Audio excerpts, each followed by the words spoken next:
자, 지금 이제 미국의 마이크론 테크놀로지가 제가 이제 계속 좀 말씀을 드리지만 서로 지금 좀 밀고 있죠, 그렇죠? 블룸버그에서도 이제 어떤 애널리스트가 얘기를 갖다 했는데 AI로 돈을 버는 자와 회사와 돈을 쓰는 회사를 구분해야 라고 얘기를 하죠. AI 인프라냐 그리고 AI 소프트웨어냐, 이게 되게 많이 나눕니다. 어쨌건 미국 시장은 지금 15년 동안 랠리를 갖다가 달리고 있기 때문에 미국 시장에서 어떤 시장의 중요한 좀 그런 인사이트를 많이 얻을 수가 있다고 말씀을 드렸어요. 장기 강세에 진입할 가능성이 높기 때문에 미증시의 어떤 동향을 잘 살펴봐야 한다고 제가 말씀을 드렸습니다. 근데 지금 시장이 뭐 마냥 좋으냐면 일단 뭐 마이크론 테크놀로지에 한번 이걸 한번 보죠. 마이크론 테크놀로지의 지금 시가총액이 얼마입니까? 지금 현재 한화라면 550조예요. 550조. 그럼 이제 하이닉스의 시가총액과 같은 거죠, 그렇죠? 이제 오늘 하이닉스가 올라서 570조거든요. 두 개가 지금 서로 밀어주고 계속 그러고 있는 상황이에요. 마이크론이 많이 급등하면 이거 잠깐만, 하이닉스가 마이크론보다 시가총액이 적은 건 말이 안 되잖아. 그런 분위기죠. 그래서 하이닉스도 덩달아 좋아지고 그런 겁니다. 자, 마이크론 테크놀로지의 지금 이제 26년 영업이익이 여기도 지금 꽤 나와요. 지금 63조 2,597억. 꽤 많이 나오네요. 그렇죠? 네. 그러면 내년 전반적으로 봤을 때는 70조까지 보고 있다는 겁니다. 지금 마이크론이. 근데 미국에서 뭐 70조를 갖다가 말이 그렇지 70조를 버는 회사는 많지가 않아요. 미국에서 70조를 버는 회사는 많지가 않습니다. 자, 한미반도체 물론 관심 많으시죠, 그렇죠? 한미반도체 화끈한 주식이죠. 화끈한 주식입니다. 우리가 이제 차이점이 그런 게 있어요. 한미반도체하고 하이닉스하고 두 개를 갖다가 비교를 해보면 지금 이게 하이닉스가 지금 몇 프로입니까 이게? 지금 제가 53만 원에 매수를 했잖아요, 그렇죠? 53만 원에서 지금 78만 원이면 47%예요. 47%. 며칠 동안에 53만 원이니까 하루 이틀 3일 4 5 6 7 8 9 10 11 12 13 14 14일 만에 53만 매수해서 14일 만에 47%가 폭등을 했습니다. 이런 상황이죠.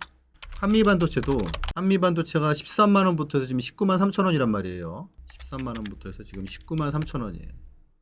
그러면 한미반도체가 지금 48% 폭등했어요. 5일 만에 급등을 갖다 한 거죠. 근데 여러분들이 하이닉스는 여기 한번 보시죠. 하이닉스는 한미반도체 지금 사실 이전까지는 재미가 없었잖아요. 그러니까 1월 2일부터 1월 달부터 폭등한 거고, 그리고 이거 돌파할 때가 이제 저게 나온 거잖아요. 우주 쪽에 재료가 나와서 지금 이제 급등을 한 거지 않습니까? 같은 뭐 주식이지만 여러분들이 이제 한미반도체 같은 경우는 물론 좋아요. 제가 보기도 더 갈 것 같아요. 왜냐면 지금 신고가를 돌파를 했잖아요. 지금 이제 20만 원 트라이 하는데 더 갈 수 있을 거라고 충분히 봅니다.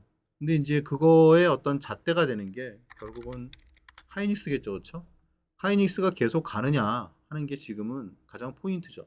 얘가 만약에 꺾여버리면, 근데 이제 사실 뭐 하이닉스는 물론 우리가 수익이 많이 나기도 했지만 사실 뭐 신경이 안 쓰이죠. 지금 오늘도 제 방에서 여기 지금 보시면 이제 뭐 막 수익 인증이 뭐 여기저기 막 올라오는데 제가 요렇게 잡아드렸잖아요. 그쵸? 하이닉스를. 이렇게 잡아드렸단 말이죠. 네, 86만 원에 이때 이제 저희 뭐 무료방에 다 공개 추천을 갖다 했죠. 그래서 이제 이때 물론 이제 그냥 매수하셔서 보유하신 분도 물론 좋을 거고, 그리고 저는 이제 셀 사인은 안 드렸어요. 네, 셀 사인은 안 드렸는데 다만 이제 이 기간 동안에는 수익 매매를 했죠. 그래서 이제 계속 수익을 쌓아갔습니다. 그러다가 이제 53만 원 됐을 때 다시 이제 매도한 거 다 다시 재매수하세요. 제가 이제 그런 사인을 드렸죠. 네, 매도한 거 다 다시 재매수하세요. 사인을 드렸습니다. 그리고 지금 이제 쭉 가고 있죠. 그러니까 이렇게 하면 사실 어떻게 보면 되게 안정적이죠. 매매가. 벌 거 다 벌고, 그리고 이제 손해는, 리스크는 다 피해가고, 그렇지 않습니까? 그러니까 지금 이제 수익금이 크죠. 여기 지금 보시면 이분 같은 경우는 얼마입니까? SK 스퀘어가 지금 이제 181%거든요. 그러면 90주니까 이분이 얼마 투자했을까요? 한 1300 투자한 거죠. 1300만 원 투자해서 2500만 원을 갖다 버신 거죠. 그러니까 90, 11, 12 그러니까 한 4개월 정도 만에 네, 이렇게 버신 거죠. 근데 물론 이렇게 뭐 물론 오른 주식이 있겠죠. 있는데 그런데 이제 이렇게 뭐 SK 스퀘어는 결국 이제 SK 하이닉스니까 여기서 수익 내는 거는 좀 차원이 다르죠. 되게 안정적이잖아. 이거 뭐 신경도 안 쓰이지 않습니까? 이분 같은 경우에도 단기로 매수한 게 또 있죠. 단기로 매수한 게 SK 스퀘어도 단기로 매수한 게 있고 그게 지금 아마 한 뭐 60% 70%될 거예요. 또 이제 하이닉스도 최근에 매수를 갖다 하셨을 거고 지금 하이닉스가 지금 이제 그러니까 49%, 32% 이렇게 나오는 거죠. 그러니까 이렇게 50% 그리고 삼성전자 우선주 지금 이거 두 개 가지고 있죠. 네, 그러니까 이 두 개가 아주 효자 노릇을 하고 있습니다. 그러니까 수익률이 다 같아요. 보시면 하나오션 올해 이제 매매한 타점들 보시면은 이제 올해가 아니고 작년이죠. 이렇게 매매를 갖다 했죠. 그렇죠? 15만 원에 이때가 이제 여러분들은 아실 겁니다. 14만 원에 매도를 하고 15만 원에 또 매도를 해가지고 이제 비중을 갖다가 확 줄였죠. 근데 이제 사실 이게 이때 뭐 물론 그냥 지금부터 장기 투자하겠습니다 하는 분도 있으셨지만 15만 원부터 10만 원까지 이렇게 하락을 갖다 하는 동안에 마음고생이 심했겠죠. 근데 이때 이렇게 매도를 갖다 해두면 이거는 다시 이제 기회 자금으로 쓸 수도 있는 거고 이때 매도한 자금을 하이닉스로 사용을 갖다가 하시는 분들 많으셨을 거예요. 그렇죠? 왜냐하면 아시다시피 10월 말에서 11월 초 하나오션을 14만 그리고 15만 하고 결국은 이 자금이 하이닉스 매수 자금으로 사용 시 물론 이제 그냥 이거 말고 또 다른 현금을 사용하신 분도 있겠지만 그러면 정말 너무 나이스했죠. 그렇죠? 왜냐하면 11월 초부터 하이닉스 스윙 그러니까 10%짜리가 4번 나왔죠. 그렇죠? 그리고 12월 중순 53만 원 중기 매수. 이게 이제 지금 47%가 된 거죠. 그러면 이게 정말 너무 나이스한 거죠. 그렇죠? 하나오션에서 한 3, 40% 수익 나고 다음에 하이닉스로 해가지고 10%짜리 4번 벌고 또 그러고 하이닉스로 또 53만 원 중기 매수해서 47% 수익 나고 이러면 자금이 금방금방 들죠. 자, 하나오션을 갖다 이때 매도를 했어요. 그 다음에 조선주하고 방산주가 엄청 내려왔죠. 리스크는 다 피한 거죠. 리스크는 다 피했습니다. 자, 그리고 그 다음에 이제 하이닉스로 건너왔어요. 그리고 하이닉스에서 건너왔는데 11월 달에 아시다시피 안 좋았어요. 그쵸? 이때는 다 안 좋았습니다. 바이오만 좋았고 방산 안 좋고 반도체 안 좋고 다 안 좋았습니다. 그럼 이 시기에 이제 하이닉스로 해가지고 계속 스윙 투자로 돈을 갖다 벌었으니까 리스크 없이 계속 돈을 갖다 번 거잖아요. 그렇죠? 그리고 그 다음에 또 이제 다시 하이닉스로 와가지고 상승 부분을 갖다가 또 계속 만끽을 한 거죠. 그렇죠? 이렇게 되면은 스윙 투자와 중기 투자를 결합하면 시장의 리스크는 거의 영향 받지 않죠. 그렇죠? 그러니까 우리가 원하는 게 그런 거잖아요. 시장이 막 올라갈 때는 그냥 먹고 시장이 하락할 때 리스크를 어떻게 피하느냐 하는 게 문제인데 시장이 하락할 때 이렇게 스윙 투자를 해가지고 돈을 갖다가 벌고 그리고 시장이 상승할 때는 중기 투자로 또 수익을 갖다가 큰 수익을 내고 그러면 자산이 계속 우상향하는 거잖아요. 그게 지금 결국 우리가 원하는 부분이지 않습니까? 많은 분들이 사실 뭐 원하는 부분이 가장 간단하잖아요. 그렇죠? 우리가 뭐 주식 투자를 갖다가 할 때 뭐 가장 중요한 부분이 결국 이제 이런 거잖아요. 그렇죠? 시장은 좋은 것 같은데 내 계좌 잔고는 시간이 지남에 따라서 계속 준단 말이죠. 혹은 변동성이 너무 커. 아니, 그래 나도 벌 때는 벌어. 그런데 한 번씩 이렇게 잃을 때 데미지가 엄청 크단 말이죠. 벌 때는 버는데 잃을 때 확 잃고 벌 때는 벌고 또 확 잃고 이렇게 되면은 여러분들이 어떤 단점이 있습니까? 변동성이 크다면 어때요? 큰 자금을 투자하기가 어렵죠. 수익금을 계속 인출하게 되죠. 그렇죠? 결국 이건 뭡니까? 복리 수익이 어렵다. 그리고 또 우리가 이렇게 계속 이게 변동이 크다는 거는 뭡니까? 변동이 크다는 거는 결국은 이거예요. 그렇죠? 네. 손절이 많다는 겁니다. 손절이 많으면 이러면 어떻게 돼요? 첫 번째로 멘탈이 흔들립니다. 그리고 두 번째는 뭐 일단 뭐 계좌 기회를 결국 멘탈이 놓친다는 거는 기회를 놓치게 된다는 거죠. 그렇죠? 만약에 제가 막 하이닉스를 다 사세요. 뭐 하이닉스 스윙 투자하세요 그랬는데 뭐 다른 거에서 물려가지고 손절을 갖다가 크게 하거나 뭐 그러면 어떻게 됩니까? 투자를 잘 못하게 되죠. 멘탈이 흔들린단 말이에요. 그리고 세 번째, 어떤 분들은 보면은 저한테 이제 컨설팅 하는 분들이 가장 큰 문제가 그건 것 같아요. 계좌에 손절 못한 주식들만 보유하고 있는 거죠. 이게 최악이죠, 최악. 왜냐하면 손절 못한 주식은 이미 추세적으로 하락하는 게 많잖아요. 근데 그런 종목들만 보유하고 있는 거예요. 그러니까 어떻게 됩니까? 계좌가 망가지는 거죠. 결국 100번 투자해서 10번 손절했는데 그러면 승률 90%라고 그러죠. 그렇죠? 아주 뛰어나다고 합니다. 그런데 이거의 문제는 뭐예요? 어떤 분들은 보면은 이런 분이 있다니까요. 계좌에 손절 못한 10종목을 다 가지고 있어요. 이런 분들 많아요. 여러분도 아마 이거에 공감하실 겁니다. 그래서 이제 뭐 상담, 컨설팅 이렇게 하시는 분들 보면은 이런 종목들만 보유하시는 분들이 많아요. 손절 어렵죠. 저도 손절 못 하는데. 저도 손절 잘 안 합니다. 근데 실제로 저 같은 경우에는 손절이 없죠. 그렇죠?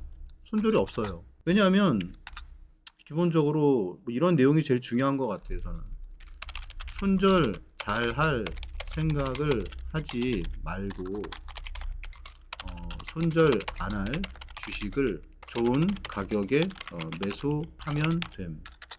손절을 갖다가 하는 순간 그냥 이게 끝나잖아요. 그렇죠? 단절된단 말이에요. 그게 이제 결국 이런 내용이에요. 손절을 하게 되면 이게 여기서 툭 끊어지잖아요. 또 만약에 손절 못한 주식들을 계속 보유하고 있으면 계좌가 이렇게 되는 거죠. 근데 사실 뭐 추격 매수를 하면 손절을 할 수밖에 없잖아요. 어떻게 합니까? 아니 가격을 갖다가 되게 비싸게 사고 그리고 우리가 추격 매수를 하게 되면 어때요? 막 엔돌핀이 돌죠. 그렇죠? 더 비싸게 주고 사게 되죠. 네. 그런 겁니다.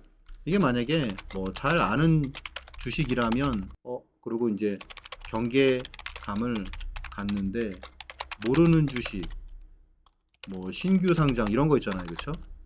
이런 건 어떻게 됩니까? 이런 거는 그냥 내가 사는 가격이 어떤 가격인지 모르는 거죠. 그렇죠? 이런 거는 그래서 흔히 말하는 터무니없는 가격에 매수하게 됩니다. 이런 거 1년에 한두 번 잘못 걸리면 그 해 농사는 그냥 흉년인 거죠. 그렇죠? 네. 그래서 1년에 모르는 주식 터무니없는 가격에 매수하는 거죠. 그렇죠? 실패 2번이면 계좌 목표가 원금의 2배가 아니고 원금 복구가 됩니다. 그렇죠? 여러분도 잘 아실 거예요. 그래서 여러분들이 어떤 투자를 갖다 해야 될지는 여러분 스스로 잘 아시잖아요. 물론 이런 게 쉽지가 않죠. 그렇죠? 손절 안 할 주식을 좋은 가격에 매수하면 된다. 그러니까 저 같은 경우는 어떻습니까? 저 같은 경우에 제가 매수해서 빠지면 제가 뭐 매수하는 것의 80%는 바로 상승을 하는데 한 20%는 며칠 걸릴 수 있거나 좀 더 빠질 수 있죠. 왜냐하면 저는 추격 매수가 아니라 눌림목 매수기 때문이죠. 그런데 저는 어떻습니까? 매수해서 빠지면 더 사죠. 그렇죠? 그래서 제가 중형주는 비중을 작게 제시를 하죠. 대신에 대형주는 비중을 크게 제시를 합니다. 뭐 이런 식으로 해서 여러분들이 리스크 관리나 그런 부분을 갖다 잘 하셔야지 이렇게 여러분들이 올해에도 여러분들이 원하는 그런 목표를 달성할 수 있겠죠. 뭐 목표가 뭡니까? 우리 목표가 그냥 이거죠. 그렇죠? 이겁니다. 그 한 해 1년에 2배씩만 돈을 벌자는 거죠. 물론 작년에는 2배가 아니고 훨씬 더 벌었죠. 작년엔 뭐 6개월 만에 2배, 6개월도 안 돼서 2배씩 뭐 수익이 났으니까. 원래 합리적인 목표로 본다 그러면 1년에 한 2배를 목표로 한단 말이에요. 이게 만약에 1년에 2배라는 게 잘 아실 겁니다. 내가 만약에 돈이 1,000만 원 있다 그러면 시간의 문제가 좀 더 걸리겠죠. 그렇죠? 그런데 만약에 내가 돈이 1억 있다 그러면 1억 있으면은 1년 뒤에 2억 벌면 되는 거죠. 그리고 또 1년 뒤에 4억이 되면 되는 거고. 그다음에 8억 되면 되는 거고. 이 정도만 되더라도 서울의 웬만한 아파트 대출 받으면 다 사죠. 그리고 만약에 이 정도가 되면 어떻습니까? 웬만한 건물 사죠. 대출 받아서. 네. 그러니까 내가 만약에 돈이 1억 있다. 그러면 4년 뒤에는 내가 서울에 이제 대출이 좀 풀린다고 그러면은 좋은 아파트를 살 수가 있겠죠. 그리고 5년이면은 건물주가 될 수 있다는 겁니다. 그러니까 사실 이게 주식 투자의 매력인 거죠. 이제 지금 뭐 비트코인 해가지고 벌 수 있겠습니까? 뭐 다른 거 뭐 금 투자해서 막 벌겠습니까? 주식밖에 없단 말이죠. 왜? 주식은 어떤 게 가능하니까? 앞에서 말씀드렸다시피 주식은 이런 게 가능하잖아요. 하나오션 여기서 팔고 그러고 파는 순간 이제 왜냐면 뭐 수익이 한 3, 40% 나왔으니까 단기에. 그럼 리스크가 없잖아요. 이런 거죠. 그렇죠? 하나오션 뭐 한 3, 40% 분할 매도해가지고 한 30% 정도 수익 실현, 35% 정도 수익 실현했단 말이에요. 그럼 이거로 이제 뭐 하이닉스 이런 거 매수해서 그래서 또 하이닉스 스윙 투자를 해가지고 이거는 오를 때만 투자한 거죠. 그렇죠? 많이 폭락하면 매수하고 급등하면 팔고 그런 식으로 해서 수익 내고 또 그리고 어때요? 이제 12월 중순에는 이제부터는 이제 계속 가지고 있어야 되는 거죠. 그래서 이제 이게 47% 수익 나고 그럼 어떻게 됩니까? 시장의 리스크는 다 피해가는 거잖아요. 이렇게 투자를 해야 되는 거죠. 그렇죠? 주식 투자를 하실 때. 물론 이게 100%다 이렇게 된다 그러면 우리가 목표가 이게 아니죠. 만약에 이게 다 100%다 된다 그러면 1년에 2배가 아니고 1년에 10배 날 거예요. 그렇죠? 예. 그렇지 않겠습니까? 뭐 한두 달에 막 50%씩 오를 거를 갖다가 계속 사요. 그러면 1년에 2배가 목표예요. 1년에 뭐 5배, 10배 나는 거죠. 근데 그거는 사기고 그건 말이 안 되는 거고